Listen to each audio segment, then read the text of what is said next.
Pertama, yang disebut dengan Gospel of Barnabas yang ditulis kira-kira abad 16, Pak. Abad 16-17 baru.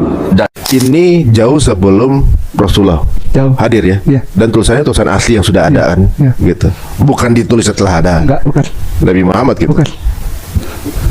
Ini di abad 1 ini kan? Abad berapa? Tahun 150-an. 150-an. Iya. Udah ditulis duluan ini Iya. maksudnya. itu yang disebut dengan Gospel of Barnabas yang ditulis kira-kira abad 16, Pak. Abad 16-17 baru. Dan itu sebenarnya di tengah raya ditulis oleh seorang muslim. Oke. Ya ini bukan tulisan orang muslim ya guys. Ini bukan tulisan orang muslim. Ini langsung dari Injil Barnabas yang saat itu belum ada sosok yang namanya Muhammad. Rasulullah belum ada. Dan itu sebenarnya di tengah raya ditulis oleh seorang muslim. kedua, Banyak mu'alaf, baru mu'alaf langsung tampil. Ini bahaya Ustaz. Takutnya nanti salah bicara. Kesannya menyebarkan kebencian antara Islam dengan Kristen terutama. Itu nggak boleh. Kata toleransi itu akan menghancurkan kata mayoritas dan minoritas. Itu racun kata itu Tuan Guru. Satu anggap diri minoritas, yang lain mayoritas. Nanti di tempat lain ini mayoritas, ini minoritas. Ini kata-kata racun Ustaz. Sadar nggak sih? Yang memecah belah Republik ini dari mulai tahun 2016 ya itu. Dulu-dulu nggak ada kata mayoritas minoritas, nggak ada. Dan itu valid. Di masjid ngomongin agama lain. Misalnya hati-hati dengan ini, bahwa ini yang benar, ini jangan sampai, misalnya begitu kan. Kalau di masjid memang tempatnya kan. Nanti kan ada stikernya dan orang lain pendengaran gitu. Itu kan karena kita di sini tempat mayoritas. Itu kan karena kita di sini tempat mayoritas. Oh, oke. Ya, maklum dikit dong kalau mayoritas.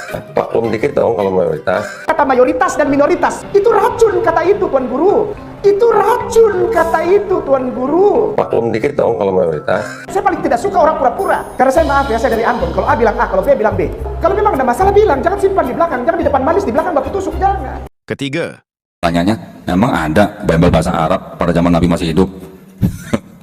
Jadi Alkitab tertua itu bahasanya Arab. Alkitab tertua.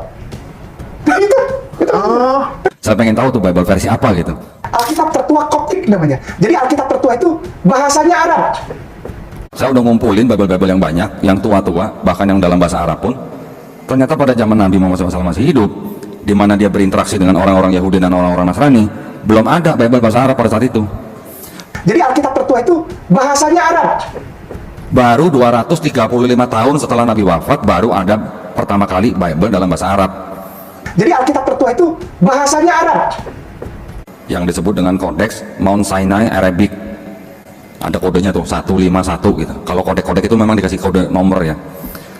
Itu baru ada di abad ke-9, baru di tahun 867 Bible Arab pertama kali gitu. keempat, Kalau kita mau lihat daripada ibadah kita umat Islam sekarang, kita mengenal yang namanya mandi besar, ya, mandi besar. Nah, kurang lebih sebenarnya baptis Yahudi itu yang menyucikan dari dosa itu sama atau paralel dengan mandi besar di dalam Islam, ya.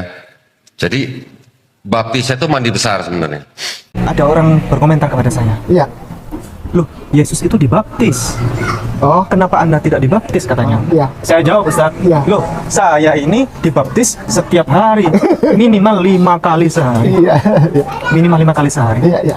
kelima, Apologetika itu adalah kegiatan membela keyakinannya. Jadi apologet itu orangnya gitu. Orang yang membela keyakinannya, apologet gitu. Apologet bisa apologet Kristen, bisa apologet Muslim gitu. Tapi memperkenalkan diri dan dikenal oleh masyarakat luas sebagai apologet Muslim istilahnya itu. Istilahnya apologet Muslim. Padahal sebetulnya istilah apologet ini hanya ada di kekristenan. Sekali lagi, istilah apologetika atau apologet, etika apologet. Apologet itu artinya sebetulnya menghindar. Apologet itu artinya dia menghindar, dia muter dari masalah. Apologet itu artinya defense dengan knowledge.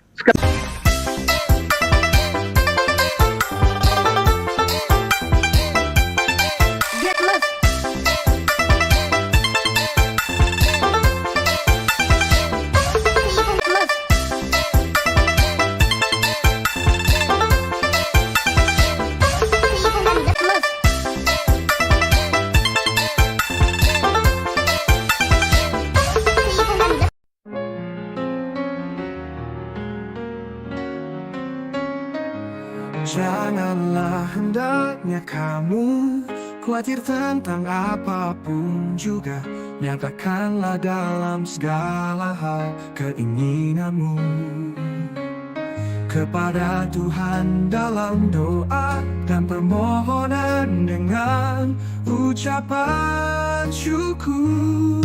Segala perkara dapat kita tanggung di dalam Dia yang memberi kita kekuatan. Bersukacitalah senantiasa dalam Tuhan. Sekali lagi ku katakan, bersukacitalah. Tuhan kita akan memenuhi segala keperluanmu menurut kekayaan dan kemuliaannya dalam Kristus Yesus. Dimuliakanlah Allah dan Bapa kita selama-lamanya. Amin. Segala perkara dapat kita tanggung di dalam Dia yang memberi kita kekuatan. Bersukacitalah senantiasa dalam Tuhan. Sekali lagi ku katakan, bersukacitalah. Tuhan kita akan memenuhi segala keperluanmu menurut kekayaan dan kemuliaannya dalam Kristus Yesus. Dimuliakanlah Allah dan Bapa kita selama-lamanya. Amin. Segala perkara dapat kita tanggung di dalam Dia yang memberi kekuatan. Bersukacitalah senantiasa dalam Tuhan. Sekali lagi ku katakan, bersukacitalah.